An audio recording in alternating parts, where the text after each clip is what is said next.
Sorry, it's DJ. Welcome guys, welcome to my YouTube channel FWT classes. Myself Prashant Choubey. आज हम पढ़ेंगे the fundamental unit of life, that is cell. Cell के बारे में आज हम पढ़ने वाले हैं। जितने भी टॉपिक्स हम पढ़ेंगे सब सेल के ही बारे में रहेगा। तो जितने भी टॉपिक्स हमें इस वीडियो में पढ़ने हैं वो सब हम यहाँ पे लिख लेते हैं और उसके बाद एक एक करके सबको क्लियर करेंगे हम। तो सबसे पहला टॉपिक हमारा है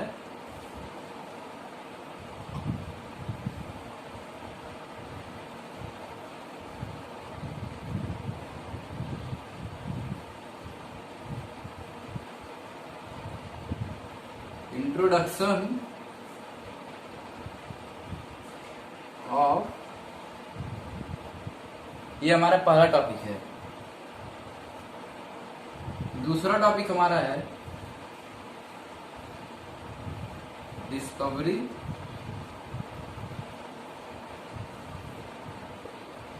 discovery of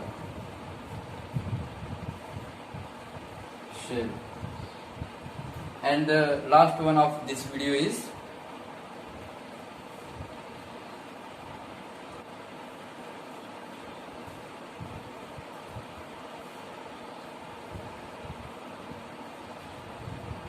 difference between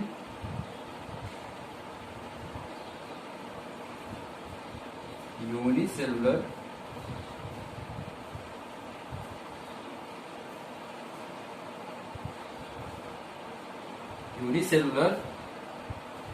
and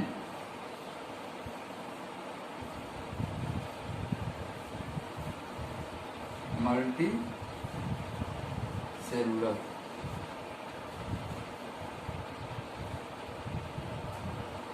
तो ये देखिए गाइस, जितने भी ये 3 टॉपिक हमने लिखे हैं इसको हम इस वीडियो में पढ़ने वाले हैं। डीपली पूरा पढ़ेंगे अच्छी तरह से, फुल हिंदी एक्सप्लेनेशन रहेगा। तो देखते हैं हमारे सारे टॉपिक्स को कैसे क्लियर करना है। तो सबसे पहले हम देखेंगे इंट्रोडक्शन ऑफ सेल। तो देखते हैं इंट्रोडक्शन ऑफ सेल होता कैसे। इंट्रोडक्शन ऑफ सेल का मतलब, आप लोग इंट्रोडक्शन का मतलब तो समझते होंगे।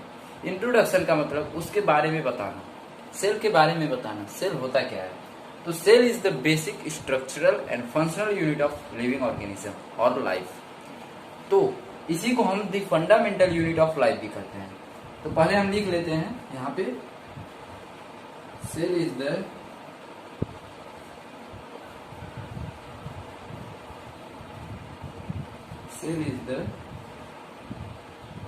बेसिक स्ट्रक्चरल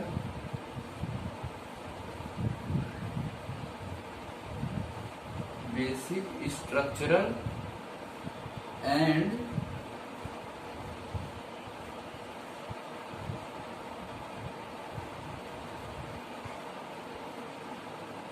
functional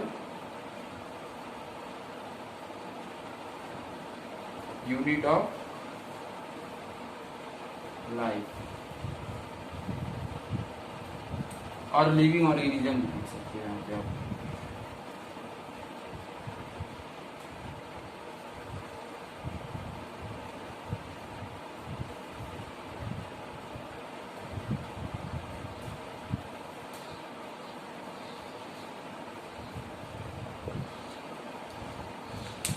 तो ये हमारा था इंट्रोडक्शन ऑफ सेल। ठीक है, पढ़ते हैं इसे। Cell is the basic structural and functional unit of life और लिविंग ऑर्गेनिज्म। तो इसका मतलब क्या, कुछ समझ में आ रहा है आपको? मतलब कि जो भी हमारा बेसिक स्ट्रक्चर है अपने बॉडी का, हमारे बॉडी का, वो किसके द्वारा है? सेल के ही द्वारा है। अब जो फंक्शनिंग, हमारी बेसिक फंक्शनिंग जो हमारे बॉडी में होती है वो किसके द्वारा होती है? सेल के द्वारा ही होती है। ये हमारा इंट्रोडक्शन ऑफ सेल था। ठीक है, और इसी को हम the fundamental unit of life भी कहते हैं। जैसे यहाँ पे लिख देता हूं, the fundamental unit of life, that is cell. ये हमारा इंट्रोडक्शन है। ये पूरा जितना भी है ये हमारा इंट्रोडक्शन है, तो इसको आप लिख लीजिए जहां भी आप नोट करते हो, ठीक है। अब हम देखेंगे डिस्कवरी ऑफ सेल, क्योंकि सेकंड टॉपिक हमारा था डिस्कवरी ऑफ सेल। तो डिस्कवरी ऑफ सेल पढ़ने से पहले हम एक बात और जान लेते हैं कि जो है, अगर हम एग्जाम्पल ले अगर किसी भी चीज का, तो एक एग्जाम्पल हम अपने घर का ही ले सकते हैं, जैसे कि ईंट का ले, ब्रिक्स का। तो ब्रिक्स क्या करते हैं, ब्रिक्स आर द, ब्रिक्स को हम जानते हैं कि ब्रिक्स को बिल्डिंग ब्लॉक ऑफ हाउस कहते हैं, ब्रिक्स से ही बनता है हमारा हाउस। तो इसे एक एक करके बन जाता है हमारा हाउस। वैसे ही सेम एग्जांपल हम ब्रिक्स को मान लेते हैं यहाँ पे सेल, ठीक है। जैसे ब्रिक्स है वैसे ही सेल भी है। सेल को ही, cell is the building block of life कहते हैं। क्यों? क्योंकि सेल के द्वारा ही हमारा एक एक ब्लॉक बन के, एक एक रूम बन के हमारा एक बॉडी बन जाती है। तो अभी हम पूरा अब डिस्कवरी ऑफ सेल को जानते हैं बढ़िया से, ठीक है।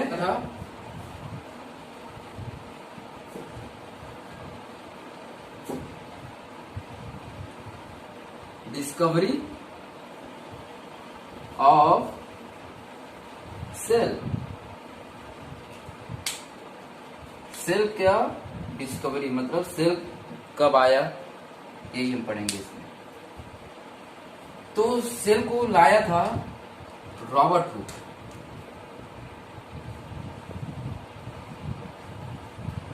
Robert Hooke in the year 1665, ठीक है। रॉबर्ट हुक ने सेल का डिस्कवर किया था। यहाँ पे अंडरलाइन कर लेते हैं क्योंकि ये बहुत ही इंपॉर्टेंट है। क्या किया था इन्होंने, ये देखते हैं। इन्होंने जैसे बॉटल का जो ढक्कन होता है, लिड बोलते हैं उसे हम, वो ढक्कन कॉर्क का बना होता है। अभी आप पूछोगे कॉर्क क्या होता है, तो कॉर्क ये होता है substance taken from the bark of tree, जो बाहर का वो होता नहीं स्टेम का किसी भी ट्री का, उसी को हम क्या बोलते हैं, बार्क ऑफ ट्री बोलते हैं, उसी को कॉर्क बोलते हैं, ठीक है। लिख देता हूं यहाँ पे, substance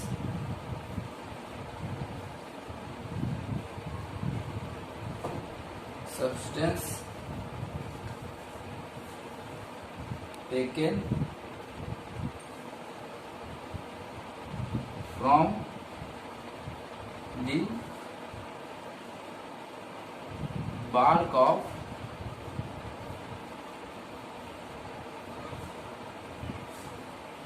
tree, that is cork। Cork किसी को बोलते हैं, अगर कोई सब्सटेंस यहाँ बार्क ऑफ ट्री से लिया जाता है उसी को हम कॉर्क बोलते हैं, ठीक है।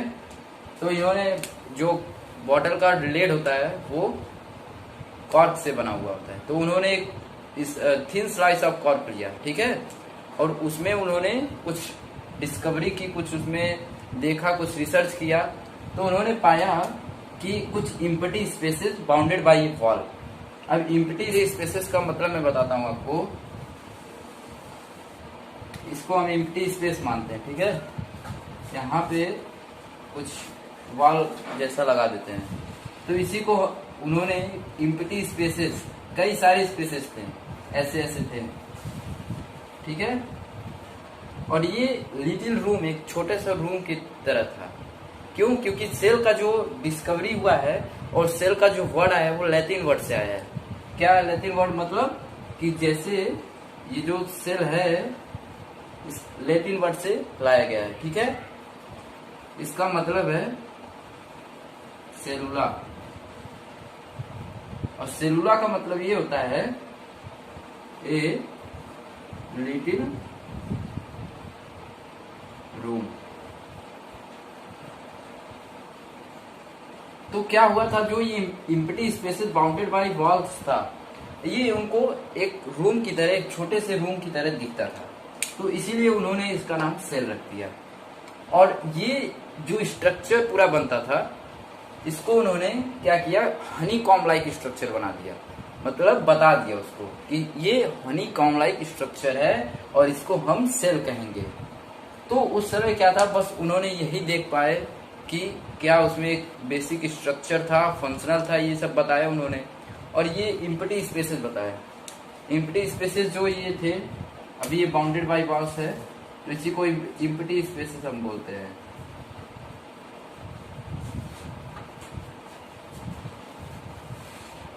इसी को इम्पटी स्पेसेस बोलते हैं। तो रॉबर्ट हुक क्या किए थे, बस इतना ही फाउंड कर पाए थे, इतना ही डिस्कवर कर पाए थे वो, और कुछ इसमें ज्यादा कर नहीं पाए, क्योंकि 1665 जो था ईयर बहुत ही पुराना था, इसलिए वहां पे कुछ ज्यादा टेक्नोलॉजी था नहीं, तो वो कुछ ज्यादा कर नहीं पाए। इनका सेल्फ डिजाइन माइक्रोस्कोप था, उसमें कुछ बस इन्होंने पढ़ पाया, जैसे ये इम्पटी स्पेसेस मैंने आपको बताया, और उसको हनीकॉम्ब लाइक स्ट्रक्चर बता दिया इन्होंने, बस इतना ही कुछ वो पढ़ पाए थे। इसीलिए ये क्या किए, अपने जितना भी वो डिस्कवरी किए, जितना भी कुछ रिसर्च किए थे, उसको एक अपने बुक में लिख दिया। उस बुक का नाम भी मैं आपको बता देता हूँ।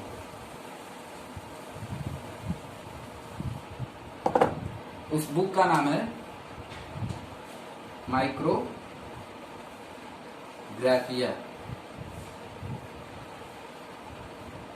ये रॉबर्ट हुक का बुक था। इसी में इन्होंने ये सारे रिसर्च जो किए, इसी में ये लिख दिए, ताकि आगे आने वाले साइंटिस्ट जो बाद में इसे पढ़ें, इसमें कुछ बढ़िया से देख सके और उसको और बेहतरीन, अब टेक्नोलॉजी जब बढ़ेगी तो और अच्छी तरह से बताएंगे। इसीलिए इन्होंने इस बुक में लिख दिया था सारे डिटेल्स अच्छी तरह से। ठीक है, बड़ी बुक है।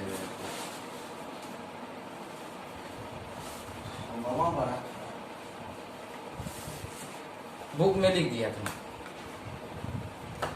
अब जब थोड़ी टेक्नोलॉजी बढ़ी, ठीक है, टेक्नोलॉजी बढ़ी, तो आए एक और साइंटिस्ट जिनका नाम था Antony van Leeuwenhoek.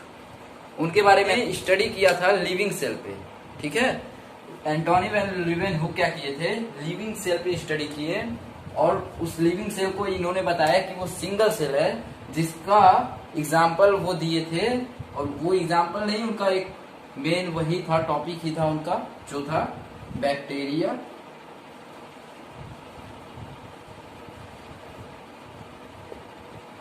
And protozoa. I think आप लोग जान रहे होंगे कि बैक्टीरिया और प्रोटोजोआ सिंगल सेल होता है। माइक्रो ऑर्गेनिज्म चैप्टर में आपने पढ़ा होगा इसको। तो ये जो बैक्टीरिया और प्रोटोजोआ के फॉर्म में उन्होंने स्टडी किया था लिविंग सेल पे, तो ये सिंगल सेल के बारे में बताया उन्होंने कि ये सिंगल सेल होते हैं, और उन्होंने अपने टेक्नोलॉजिकली माइक्रोस्कोप में इसको बढ़िया से स्टडी किया था।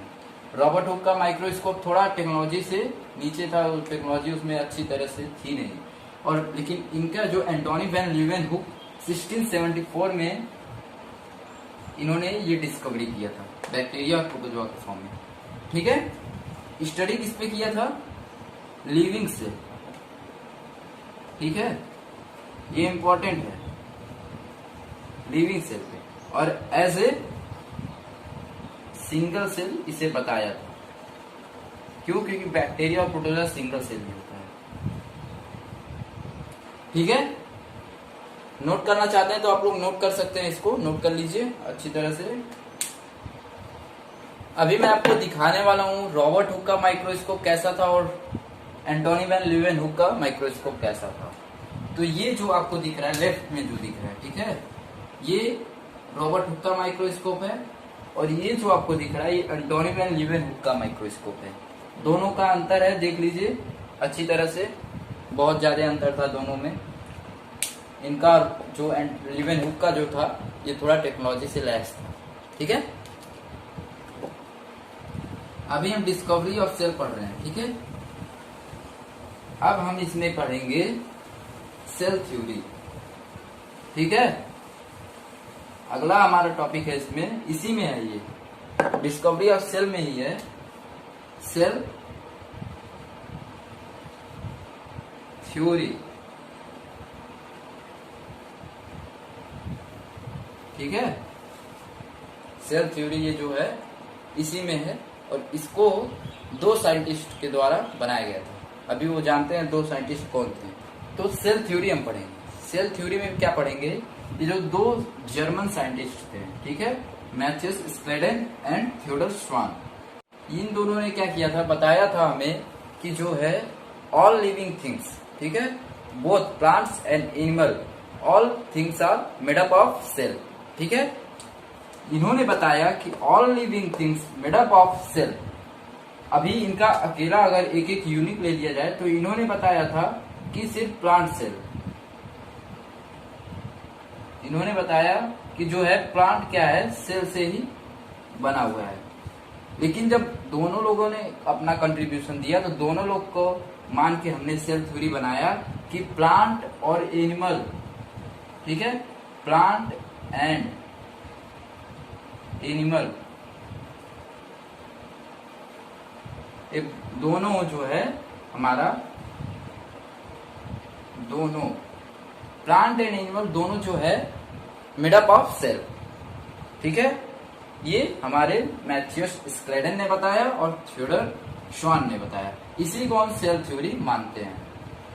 और इसके बाद क्या हुआ, एक जर्मन साइंटिस्ट और थे, लोग भी जर्मन साइंटिस्ट थे। एक जर्मन साइंटिस्ट है रुडोल्फ विर्चो। अभी हम रुडोल्फ विर्चो के बारे में जानते हैं। सेल थ्योरी में मेन कंट्रीब्यूशन आया रुडोल्फ विर्चो का इन द ईयर 1855 में, ठीक है। ये क्या बताए कि कोई भी सेल जो है, या तो अगर यूनिसेलुलर है तो वो क्या रहेगा, वहीं पे अटक जाएगा। अगर ये एक सेल है, ठीक है, अगर ये बढ़ा नहीं तो ये यूनिसेलुलर रहेगा, इसको हम यूनिसेलुलर बोल देंगे, जो हम लेटर डिस्कस करने वाले हैं, आगे जाके डिस्कस करने वाले हैं, ठीक है। लेकिन अगर ये डिवीजन हुआ इसका, जिसको हम मल्टी सेलुलर बोलते हैं, वो डिवीजन कहाँ से होता है, तो इन्होंने क्या बताया कि अगर कोई भी सेल है उससे जो दोबारा सेल, जो दूसरा सेल बनता है, वो इसी प्री एक्सिस्टेंस सेल से ही बनता है। मतलब कि एक सेल जो पहले रहेगा उसी से और सेल बढ़ते हैं। अभी देखिए एक सेल है, तो ये क्या बताएं कि जो भी सेल है, कोई भी सेल अगर वो यूनिसेलुलर है तब तो वहीं पे अटक जाएगा, लेकिन अगर वो मल्टी सेलुलर है, अगर एक से ज्यादा है, तो वो पुराने वाले सेल से जो पहले से ही है उसी से डिवाइड होता है। तो डिवीजन ऑफ सेल जो बताया था, यही इन्होंने ही बताया था कि पहले से जो सेल रहेगा उसी से और भी एक्सिस्टेंस, जो पहले से पुराने एक्सिस्टेंस सेल रहेंगे उसी से एरोज होते हैं ये आगे वाले सेल भी। जैसे अब एक सेल है तो इसी से डिवाइड होंगे दूसरे सेल भी, ठीक है, कहीं इधर उधर से नहीं आते हैं। यही रुडोल्फ विर्चो का थ्योरी था, मतलब ये रुडोल्फ विर्चो का डिस्कवरी था, ठीक है, ये कि एक सेल से ही और सारे सेल एक्सिस्टेंट होते हैं, ठीक है, आते हैं, एक सेल से ही और सारे सेल डिवाइड होते हैं। ये सेल थ्योरी को हमने डिटेल में पढ़ लिया, सेल थ्योरी को जो है हमने डिटेल में पढ़ा। अब इसे हम एक शॉर्ट में पोस्टुलेट्स पढ़ेंगे। इसका क्या है कि all living organisms are made up of one और मोर सेल। सेल थ्योरी क्या डिफाइन किया कि जो भी कोई भी लिविंग ऑर्गेनिज्म है वो एक सेल या मल्टीपल सेल का बना हुआ है, उसी को हम यूनिसेलुलर और मल्टी सेलुलर कहते हैं। और दूसरा क्या था, cell is the fundamental unit of structure and function in all living organism. ये दूसरा क्या बताया कि cell is the fundamental unit है, ठीक है, cell is the fundamental unit of structure and function in all living organism. Fundamental मतलब एक फंडिंग कर रहा है जो है स्ट्रक्चर एंड फंक्शनल, जो सेल है किसी लिविंग ऑर्गेनिज्म में जो भी स्ट्रक्चर उसका है और फंक्शनिंग जो है सेल के द्वारा ही हो रही है। ये हमारा सेकेंड पोस्टुलेट्स है इस सेल थ्योरी का, ठीक है। एक और है, उसको हम जान लेते हैं क्या है। स्पेस कम होने की वजह से मैंने यहाँ पे नहीं लिखा, अभी देखते हैं वो तीसरा क्या है, ठीक है।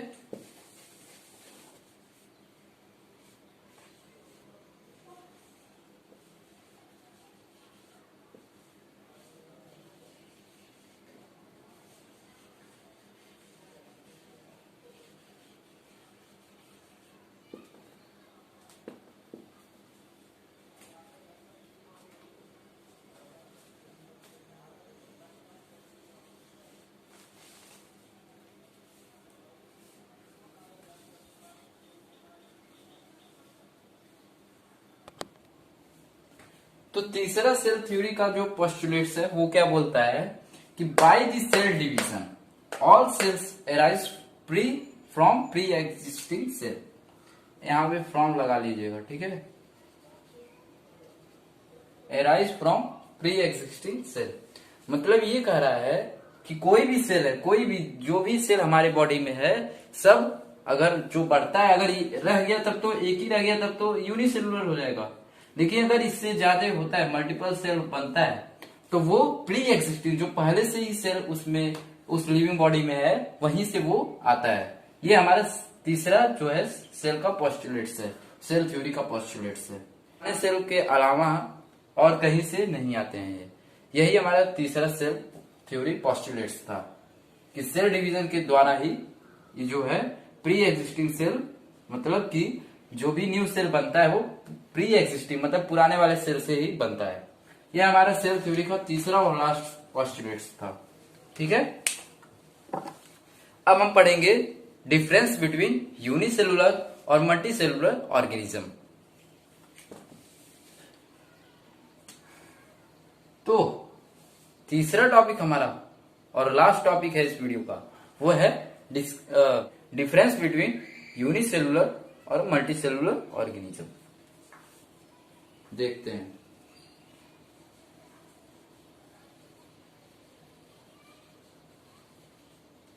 डिफरेंस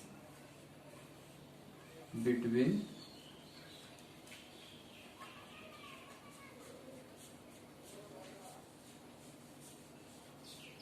यूनिसेलुलर और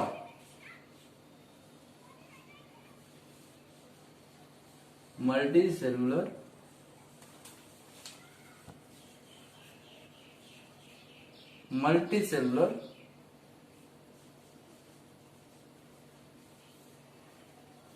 ऑर्गेनिजम्स, ठीक है। डिफरेंस बिटवीन यूनिसेलुलर और मल्टीसेलुलर ऑर्गेनिज्म। जैसा कि सबको पता होगा, या तो कोई लिविंग बॉडी एक सेल का बना होगा या तो मल्टीपल सेल का बना होगा। तो एक सेल जो वन सेल से बनते हैं वो लिविंग बॉडी को हम क्या कहते हैं, यूनिसेलुलर ऑर्गेनिज्म। उस ऑर्गेनिज्म को जो एक सेल से बना हो उसे हम बोलेंगे यूनिसेलुलर ऑर्गेनिज्म। और जो ऑर्गेनिज्म मल्टीपल सेल का बना होता है उसी को हम बोलते हैं मल्टीसेलुलर ऑर्गेनिज्म, ठीक है। यही है हमारा बेसिक डिफरेंस यूनिसेलुलर और मल्टीसेलुलर ऑर्गेनिज्म में। अब हम एक चार्ट बनाएंगे जिसपे देखेंगे कि यूनिसेलुलर में क्या होता है और मल्टीसेलुलर में क्या डिफरेंट होता है, ठीक है।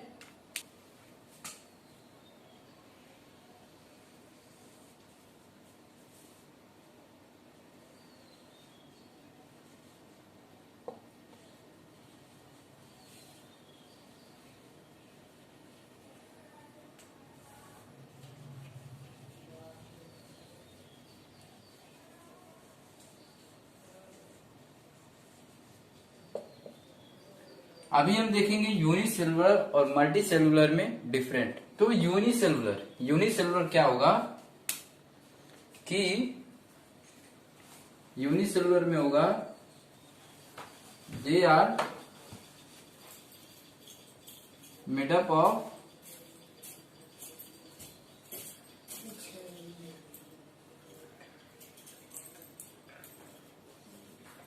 रखो उसको रखो। यूनिसेलुलर में क्या होगा कि they are made up of single cell,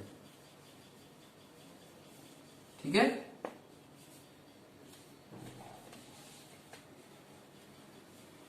unicellular का है, ठीक है।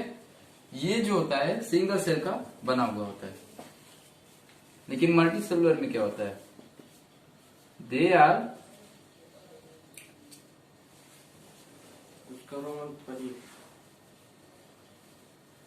they are made up of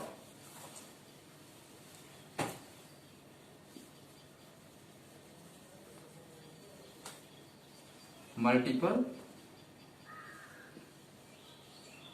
cell.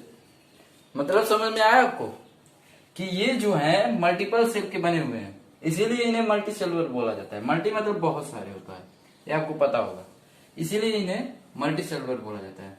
और यूनिसेलुलर मतलब यूनिक, एक, तो इसी का मतलब है, यानी कि ये सिंगल सेल का बना हुआ है। अब दूसरा हमारा क्या है, दूसरा देखते हैं, यहां क्या बोल रहा है, all vital activities perform by single cell. Vital मतलब होता है हमारा महत्वपूर्ण, इंपॉर्टेंट। तो जो इंपॉर्टेंट एक्टिविटीज, इंपॉर्टेंट जो फंक्शन है हमारा, वो क्या करता है, सिंगल सेल ही करता है, क्योंकि यूनिसेलुलर है। तो जब एक ही सेल होगा तो एक ही सेल को सारे इंपॉर्टेंट करने होंगे, सारे महत्वपूर्ण काम करने होंगे, इंपॉर्टेंट वर्क जो भी होगा सब सिंगल सेल ही करेगा। लेकिन इसमें क्या होता है, मल्टी सेलुलर में थोड़ा डिफरेंट होता है। तो मल्टी सेलुलर में क्या होता है कि the cell work in a group to perform a specialised function. इसमें ये कह रहा है कि जो सेल होते हैं वो ग्रुप में काम करते हैं, मतलब कि एक एक सेल एक एक काम करता है। जैसे कि एक सेल करता है एक्सक्रिएशन करेगा, कोई डाइजेशन में काम आता है। ये सब जो परफॉर्मेंस होता है एक एक सेल पे स्पेशलाइज्ड होता है, उनको वो दिया जाता है। ठीक है, यही हमारा दूसरा जो है, दूसरा डिफरेंट है यूनिसेलुलर और मल्टीसेलुलर में। ठीक है, तो तीसरा हमारा होता है दी लाइफ स्पैन। ठीक है, the life span of unicellular,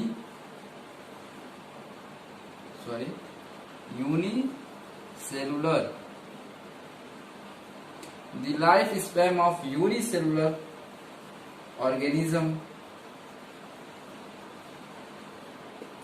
is short. ठीक है, क्या कर रहा है कि the life span of unicellular organism is short. क्या मतलब कि जो अभी हमारा लाइफ स्पैन होता है, लाइफ स्पैन का मतलब जितने साल हम जीते हैं। ठीक है, तो लाइफ स्पैन जो होता है यूनिसेलुलर ऑर्गेनिज्म का थोड़ा शॉर्ट होता है in compare then the multicellular. क्योंकि लाइफ स्पैन इसलिए इनका छोटा होता है क्योंकि एक तो सिंगल सेल के होते हैं, उतना फंक्शनिंग करना पड़ता है एक ही सेल को, इसीलिए। और भी कई कारण हैं, कई कॉजेस हैं इसके, बाद में हम देखेंगे इसको। ठीक है, अभी ये मल्टीसेलुलर में क्या है कि, सॉरी ये तीसरा है, मल्टीसेलुलर में क्या है कि the life span of multicellular organism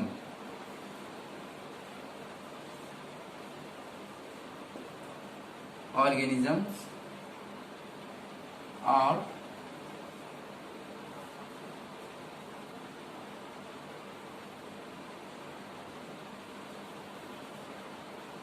multicellular organism is long as compared than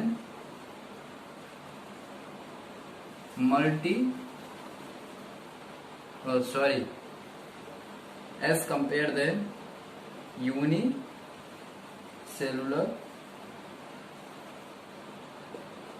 organism.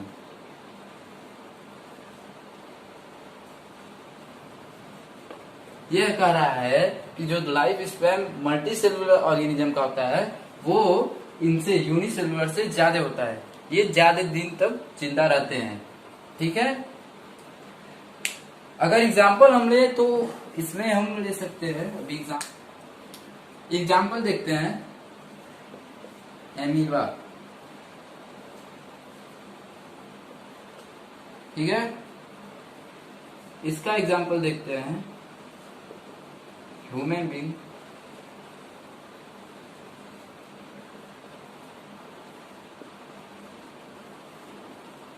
और and human being and animal etc।